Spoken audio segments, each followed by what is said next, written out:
is the Sprinter Mom with Lashes On podcast. Hey friends, it's Sarah, Sprinter Mom with Lashes On. I am so glad you are joining us and listening again.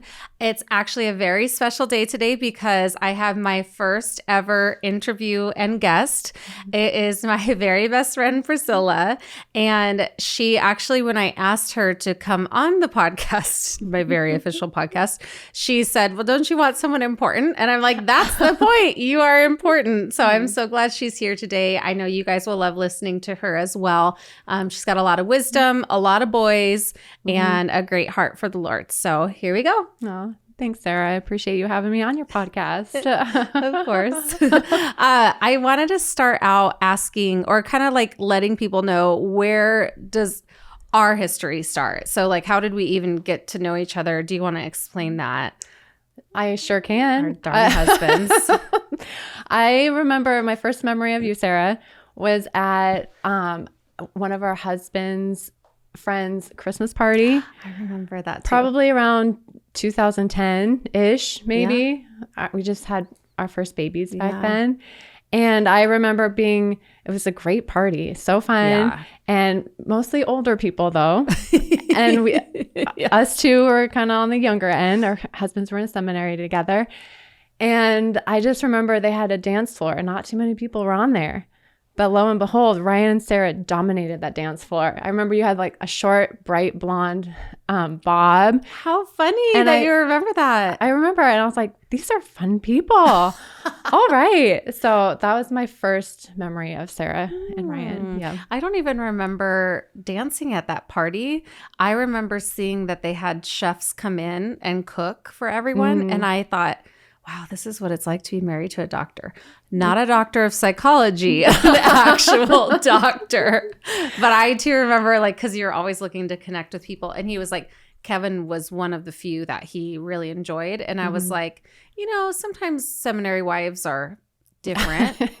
And after I saw that you were drinking wine, I was like, I think we could be friends. So tell us a little bit about your family itself, like having kids. How many kids do you have? How long have you and Kevin been married? Sure. So I'm married to Kevin Deasey, who works with your husband, Ryan, and we've been married for almost 17 years.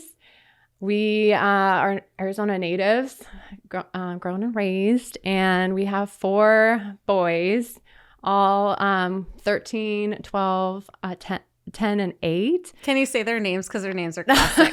So they're official they're names. kind of like old man mafia names. They're Joey, Johnny, Charlie, and Teddy. No, you have to say their full name. Oh, they're so it's Joseph, Jonathan, Charles, and Theodore. Oh, Theodore. So, we like old man classic names, I guess. And then they can evolve as they get older. They can go by like Ted or Chuck or, So there's options for them. Yeah. So we have the 4 boys. I'm at home.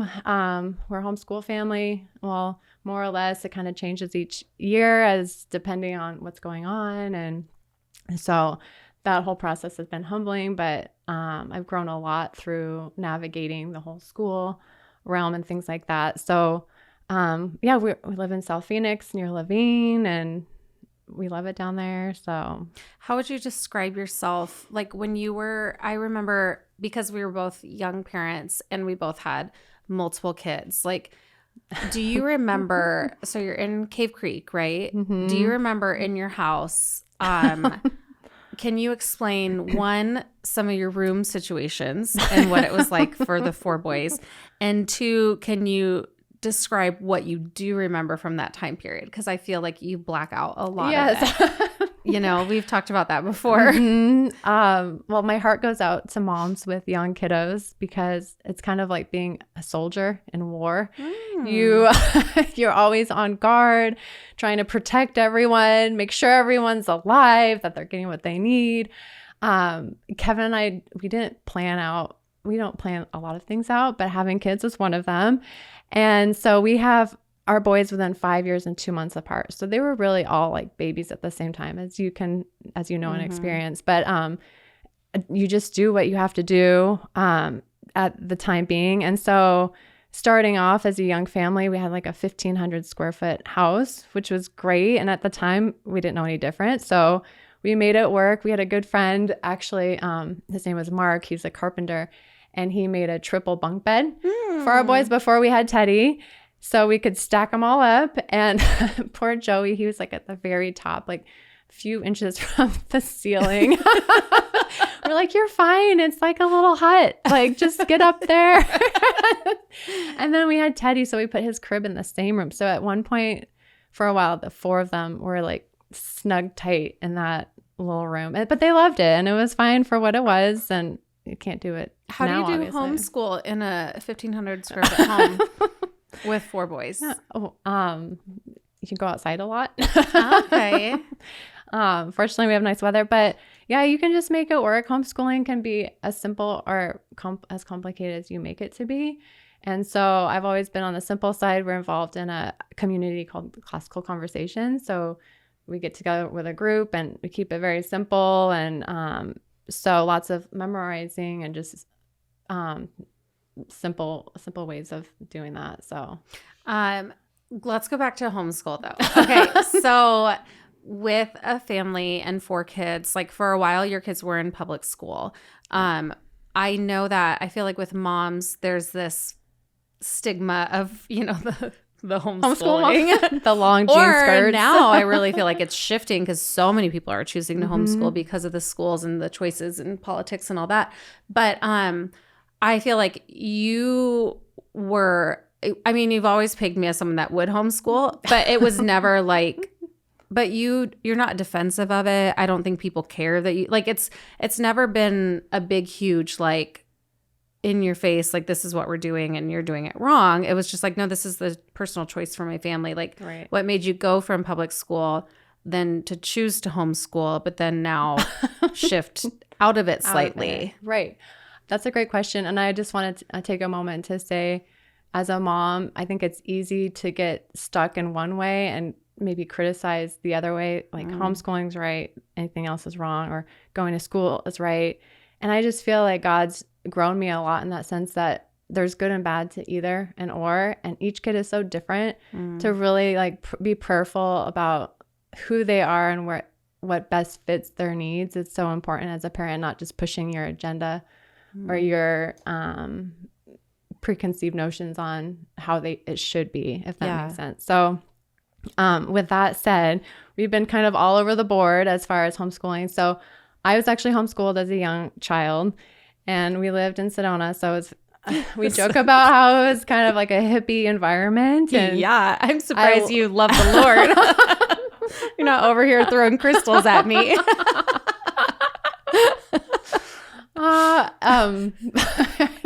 Right? Meditation spot. Where's the vortex? Oh, Sedona. So with that said, I was outside. It was very, I was like a child, just crazy and wild. But so I have the context of the homeschool, like what it's kind of like.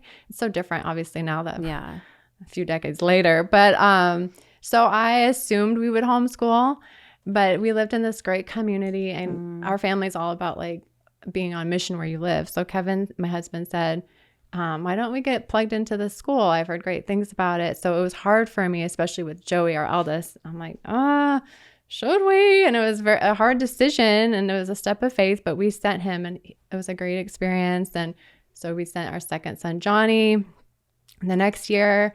And Charlie, our third, has some speaking struggles. And so he was going to a developmental preschool. And he has an August birthday. So August birthdays can either be older or younger. And I didn't feel comfortable sending Charlie quite yet. And so I said, I'll just homeschool for a year and then put him in. Because by now we were in a rhythm. Yeah. We knew what we're doing, right? Totally. We're on top of it. But we were familiar and knowing the teachers and things. So in preparation of homeschooling, I went to a seminar, like a practicum. And as I was what they were saying, I was really convicted to homeschool.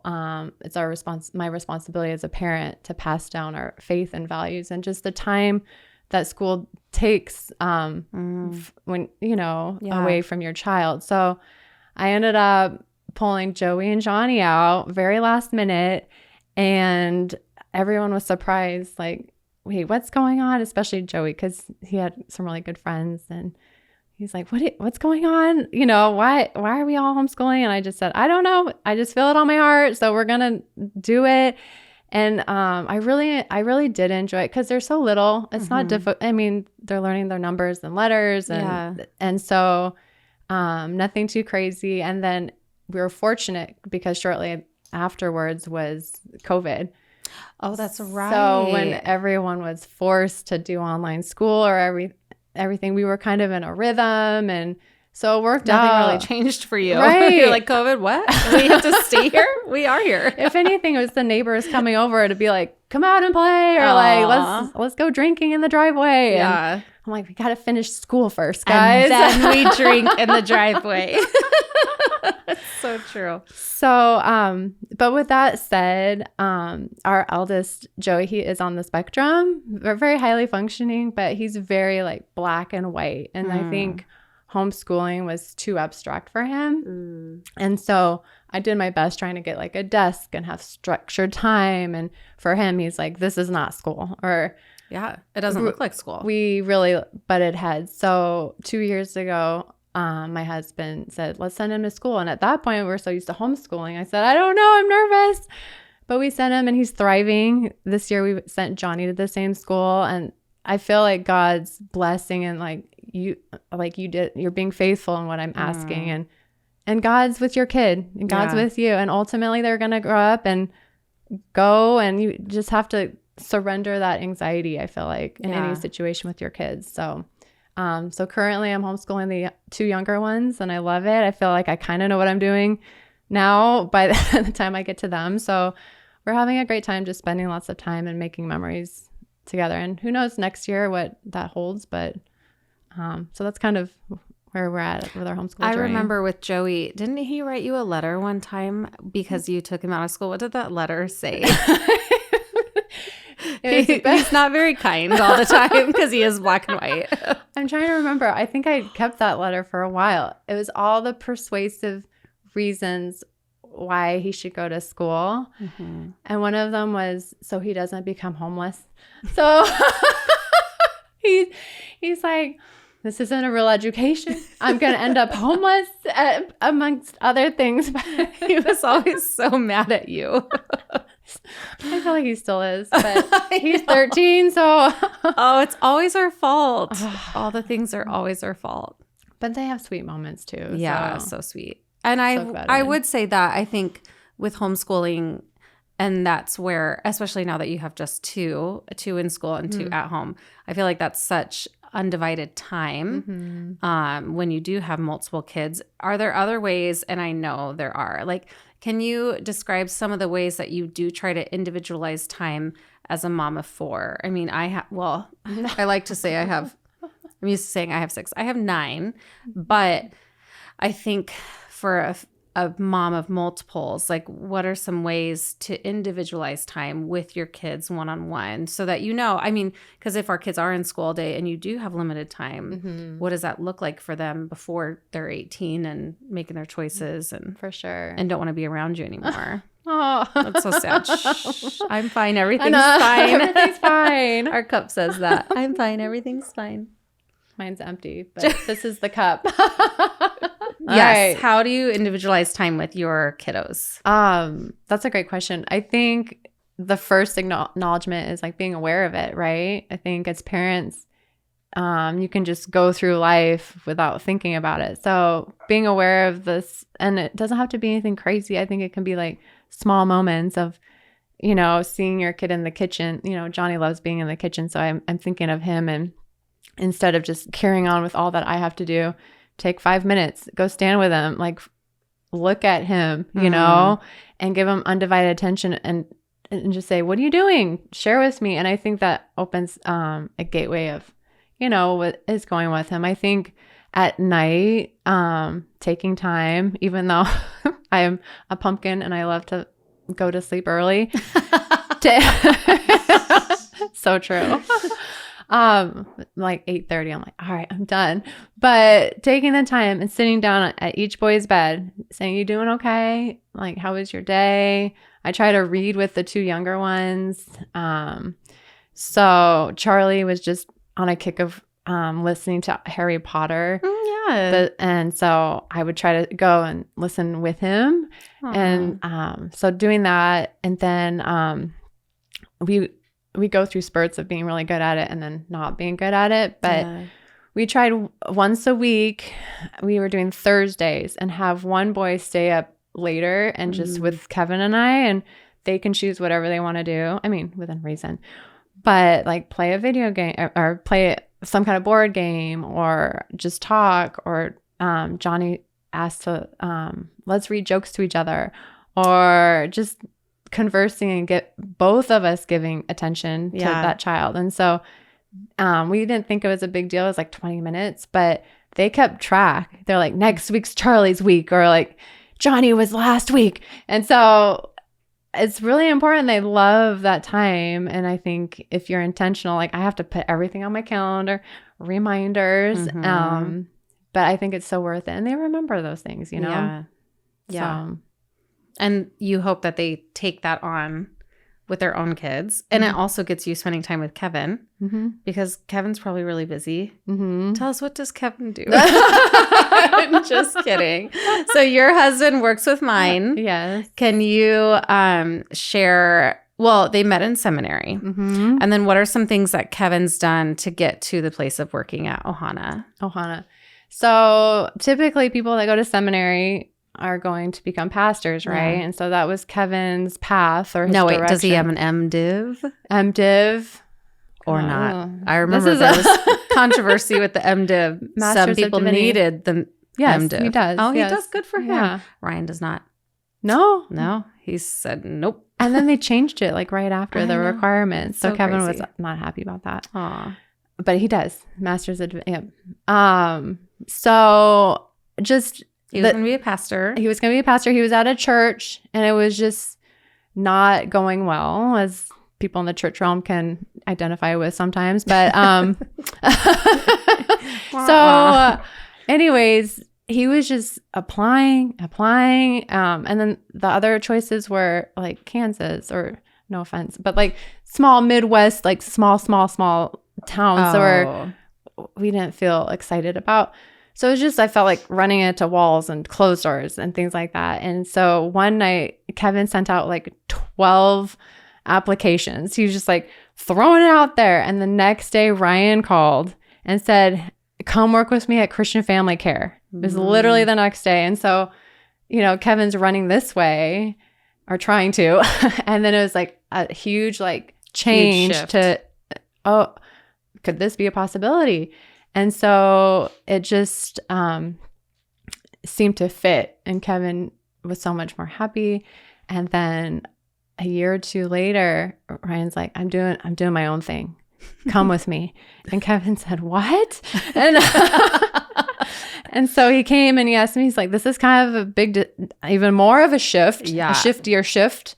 And should we do it? And also a huge faith leap, because it's not even like it was an established company for years and years. You're like, is there insurance? I don't know. We're figuring it out. Exactly. But there was the opportunity to like grow as big as you can, which is risky and scary. But Kevin and I said, why not give it a try? Like, we love Ryan and Sarah. And we had dabbled with like a church you guys had started, Anchor Church, and so we were all kind of just figuring it out, like falling, you know, tumbling and tripping and skipping, you know, our younger years with our kids. That's true. Careers, and figuring out like what God wanted for our families. And so I remember he went to the Christmas party 5 years ago at Ohana. And it was probably at my house. Or the steakhouse. Oh, no, that's right. It was at the Thunderbird Steakhouse. Yep. And that's when we introduced him. Yes. And so Ohana's growth has been insane the last few years. And I feel like we've been there for decades, in a good way. Dog years. That's what they call it. If one Ohana year is actually a dog year, it's been 7. So it's been a while. And so, but I think one of the challenges of Ohana has been obviously with that kind of growth and change, you come up against different barriers or obstacles or struggles. And so I think Kevin had to kind of figure out how to share with me what's going on, but maybe not every single detail, because I would take it on myself, and stress and anger sometimes if it's an employee situation or staff or in the house or whatever. And so I feel like we've kind of figured out how to do that. Yeah. But the amazing aspects of Ohana has been like the relationships we've been able to develop, obviously, and just the mission and heart. And what makes me passionate is like sharing God's love that I've experienced to others. And the Bible says, take care of the widows, those without parents, and the outsiders. And so I think that's really what Ohana is about and what makes me super excited about it. So, but beyond with that, how are you guys? You have 4 growing boys at home, but explain kind of how you've jumped into the ministry yourselves through some of the Ohana services that you guys are helping to now provide in your house. Because you moved, because my husband's very convincing and worked on Kevin for years and finally got him to move. What he was driving, I want to say like an hour and a half, right? Almost. Like an hour to work. Mm-hmm. He would go and do work, and then he would drive back home to Cave Creek. Yep. And it was very far. And we said, come be in this community. And then we left. Because that's what we do. However, we found the perfect home. We did. In the community. It's great. To us, it's like a mansion. It's gated. It's huge. Yes. For your boys. So with a huge home, how are you using that to serve? Right. So Kevin and our hearts are with transitional youth, like kids growing out of the foster system, and just trying to figure it out, because I mean, all of us at 18, looking back, we have no idea what we're doing. Even from a super healthy, strong family, you're still, you don't own anything. So our hearts are for those kids, and how the lack of direction or instruction or guidance that they sometimes have. So Kevin started a program with Ohana for specifically people of that age that are transitioning into the real world, the adult world, right? So I remember it was about a year ago, he said, hey, would you be open to maybe housing someone? Excuse me. And I said, I don't know why, he's like, well, if we're asking other people to do this, we should lead the way. And I was like, oh, that's really good. Dang it. Darn you, Kevin. So that week leading up to New Year's, we just kind of finished our extra room we had available, painted it, kind of, put it together a little bit.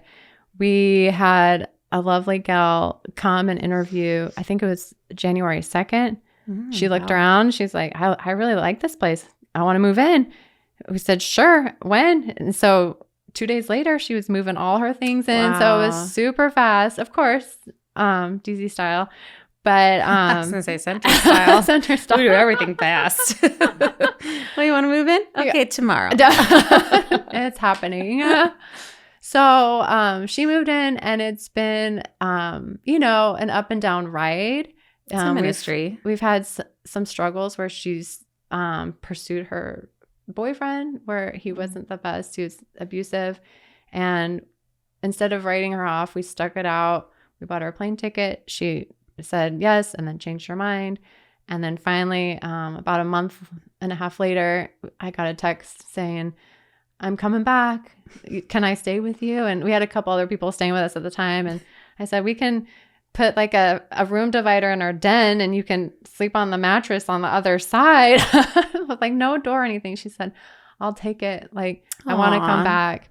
And so that was in May, and she's been back with us. And since then, she's so great. She's been able to get her driver's license and a car to get around. Huge steps towards independence. She's looking at a place. She wants to be by herself. And so she's struggling with finding an affordable place. But she's here. And just yesterday, she said, well, look out for the tree. I'm going to get the boys presents. Like, and I said, no, don't, like, they don't need anything. Oh no, like and it's going to be secretive. I do it at night. So they think it's, from Santa. And so we've really developed a relationship with her. And so Kevin said, let's get someone else in the other room. So we're in that process of discerning whether we should add or even move, figuring out high school for Joey. So kind of things are up in there and we're trying to figure it out. I kind of love the fact that with transitional youth, like you are there as a supportive person, possibly a, parent-ish, but not really, more like a mentor. Yeah. But you want them to be independent and they're working towards that. And so it doesn't take 1,000% of your time. I mean, it might be a little messy looking, but it doesn't take away from your kids, your home. They follow your rules, your expectations, but it doesn't completely take everything out of you because they are, because they are older and they have to figure it out. But you are still that support system. So it's not, it's a way of serving without killing your family. Exactly. I guess. Yep. 100%. And simple things like filling out an application for an apartment. There's different lines where she said, what does this mean? Or what do I put there? And, just to be able to, we have that experience behind our belt, say, hey, I'd put this there, put that there, and she's so thankful. She's gotten to be friends with my parents. I think she likes them more than us. But it's been something where I honestly had no idea the rewards of what would come from it. And just stepping out in faith and trusting God has been it's brought such benefits and blessings to our family. Yeah. So it's almost like you're doing foster care, but you don't have to have caseworkers come over or it's not super, you're not locking up your meds or, you know what I mean? It's easier in a sense. For sure. Yeah. But it just, and there's definitely a need out there. Yeah. So if anyone has any extra bedrooms, this is your sign. Just kidding. But no, I'm not. We are looking for transitional homes. FYI. Yes. So what does Kevin do at Ohana? What's he in charge of? I believe he's the CPO. I don't know. I This is so funny because Priscilla and I both have. Okay, so Priscilla's husband, if my husband dies, Priscilla's, and it's a possibility he has diabetes. So we're, he's nearing 40. Planning ahead. We're planning ahead. We got good life insurance. Although I did tell him if he ever cheats, his sugar, his cord might rip out in the middle of the night and it just won't wake up. I feel like I shouldn't film this. Maybe edit that, David. Edit it. Oh my gosh, they're going to use it as evidence against me one day. Anyway, Kevin would take over Ohana if something were to happen. We have Kevin and pretty much Mark Abram. But it's interesting that Kevin is, I personally call him a furry because he also has two personalities. I was saying how, when you have two wives, it's the wife who's always slob kebab in the pajamas and crazy hair and but then you have the one who's dressed up going out and I don't know, cute little cocktail or a glass of wine. But you have two different wives. You have two different husbands. So you have a husband who works very hard, but he's very routine. Very routine.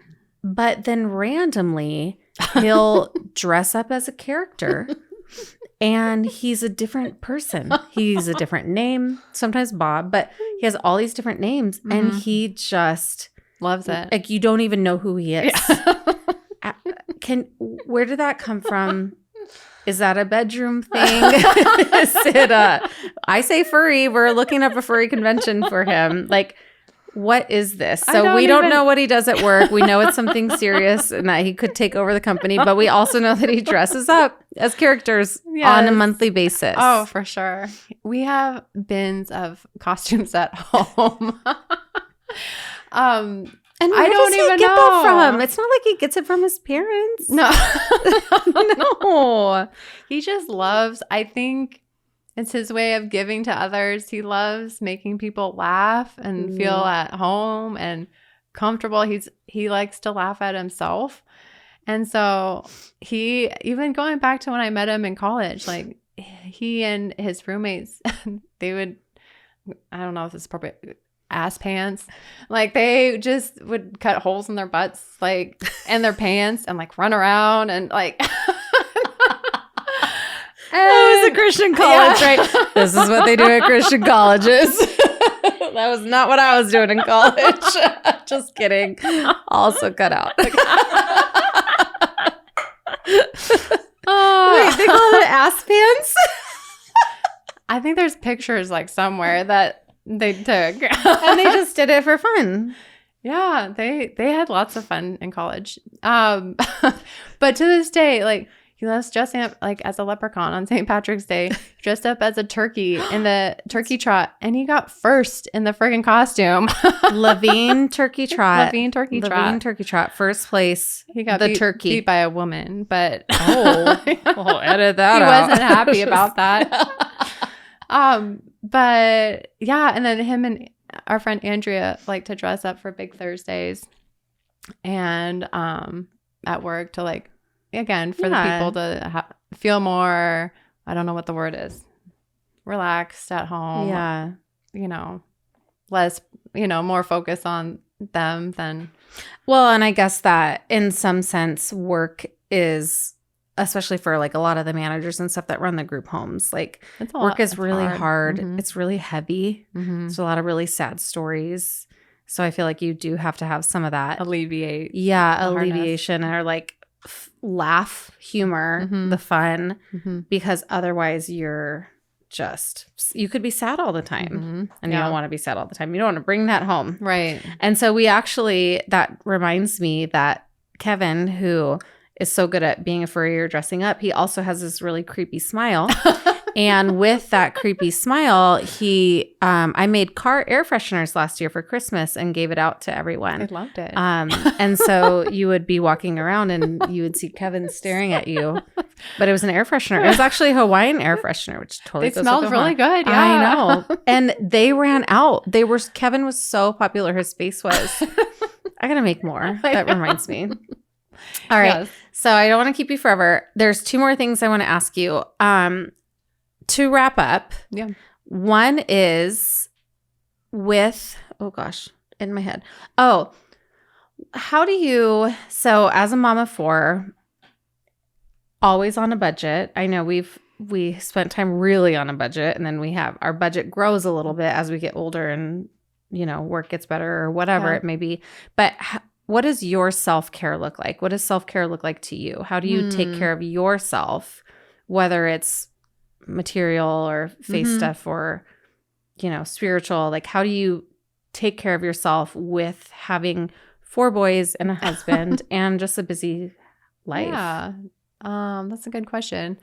I love hiking. I like hiking by myself specifically. It's just, I feel like a space where I can be out in God's creation and have time to myself to like think and process. I don't feel like I'm good at that, taking time to process. I'm on to the next thing, like, and the next thing, I think most moms can relate, but, again, I have to be intentional with like setting time aside for that and just, trying, getting out there. I also love exploring and trying different things. I think that's part of why I've loved moving to South Phoenix is it's so different than Cave Creek and exploring what's like in downtown. Very different. Meeting new friends on the corners. Yes, lots of that. But you love new stuff that you've never done before. Yes. Yep. And so that. And then honestly, just spending downtime with my family. Like life's so busy and crazy, just to have like dinner all together. I try to do that on a regular basis. We all sit at the table, we talk, Kevin asks his questions and is silly at the table. And those are moments I cherish and really fill my soul, I feel like. So that's how I am too. Yeah. Did you know, I was just hearing that statistically, families who sit around the table have just healthier, more successful kids. Yeah. And it just makes a huge difference. Even I know for us, as our schedules get crazy, even if we can do twice a week, I'm still like, that's important. And they learn to sit and they talk and they share, and it just is routine and expected and safe. For sure. Yeah, that's helpful. My other question is, and you and I could, I mean, I'm going to have you back on because you'll be my guest forever because we have so many things we could say or do. However, there are so many things our parents did that we're like, oh, I would never do that. What is something that maybe your family did growing up that you said you would never do, but now here you are doing it? Well, where do I begin? Or something that you never thought you would do as a parent, but you do more of. Well, I grew up with one sister, 5 years apart. So our house was very still and quiet, very quiet. And so adjusting to 4 young boys, there's lots more action and movement and balls being thrown at each other. And I always thought I'd be more, what's the word? Like strict or disciplined. And I'm like, it's not worth the effort. So I embrace it. I'm like, let boys be boys, encourage them to go outside and throw the ball instead of inside. But so just being embracing of like the chaos and boys in general. Like I've learned so much because not growing up with boys, you know. Yeah. So that, and then obviously I think we all struggle with like the screen time. Yeah, you know, that's true. I still struggle and I'm figuring that out as we go. But some days I'm just like, go be free on your screen and I'm going to take a nap. Like, yeah. And naps are important for moms. So those are a couple things that come to mind. Yeah. Yeah. The technology is insane. Our kids actually play technology together a lot. They love all those things. Yeah. The one thing I appreciated of you as a young mom was that literally no matter where you were going, anytime you showed up somewhere, the boys picked out their own clothes. And they were, half of them were always in pajamas. Sometimes there were shoes. Sometimes there were slippers. Sometimes there were flip-flops in the winter or nothing. Nothing. And you were just like, well, we made it. And I loved that because I was always like, we need to look a certain way, which Ryan would still say that like our kids looked homeless a lot. Because I'm like, I can get them dressed. The fact that they're dressed. I'm not a hairbrusher. Like I never really did that. Like, did they brush their teeth? No, probably not. Do we still struggle with it? Totally. Like, it's awful. However, I'm like, well, we're here. But you guys were really like, well, we showed up. You're lucky you're in our presence. And no one cared. And they would throw the balls or, flip over chairs. Literally, Teddy went through a 2-year pajama phase. Yes. We have his dedication at church. Like, when you bring them in front of everyone to dedicate him to the Lord. Batman pajamas. Yeah. That's the picture he's wearing. So, and he would have night pajamas and then daytime pajamas. He's very strategic. 2 years. 2 years. So but they're not going to high school in pajamas. And they're starting to care what they look like. Yeah. Yes. I mean, so that's positive. He's getting it together. He's good looking. I know. Yeah, you're in trouble. Oh, yeah. Good luck there. He looks like the kid with the puka shells and the cool hair and the surfer. Right? Oh, so handsome. He is. Well, thank you for joining me. Thank you. Sprinter Mom, Lashes On. Would you ever do lashes permanently? I'm open to it. Okay. All right. We'll end our podcast there. Thanks for joining us today for the Sprinter Mom with Lashes On podcast. Be sure to like, subscribe, and leave a review. We'll see you next week.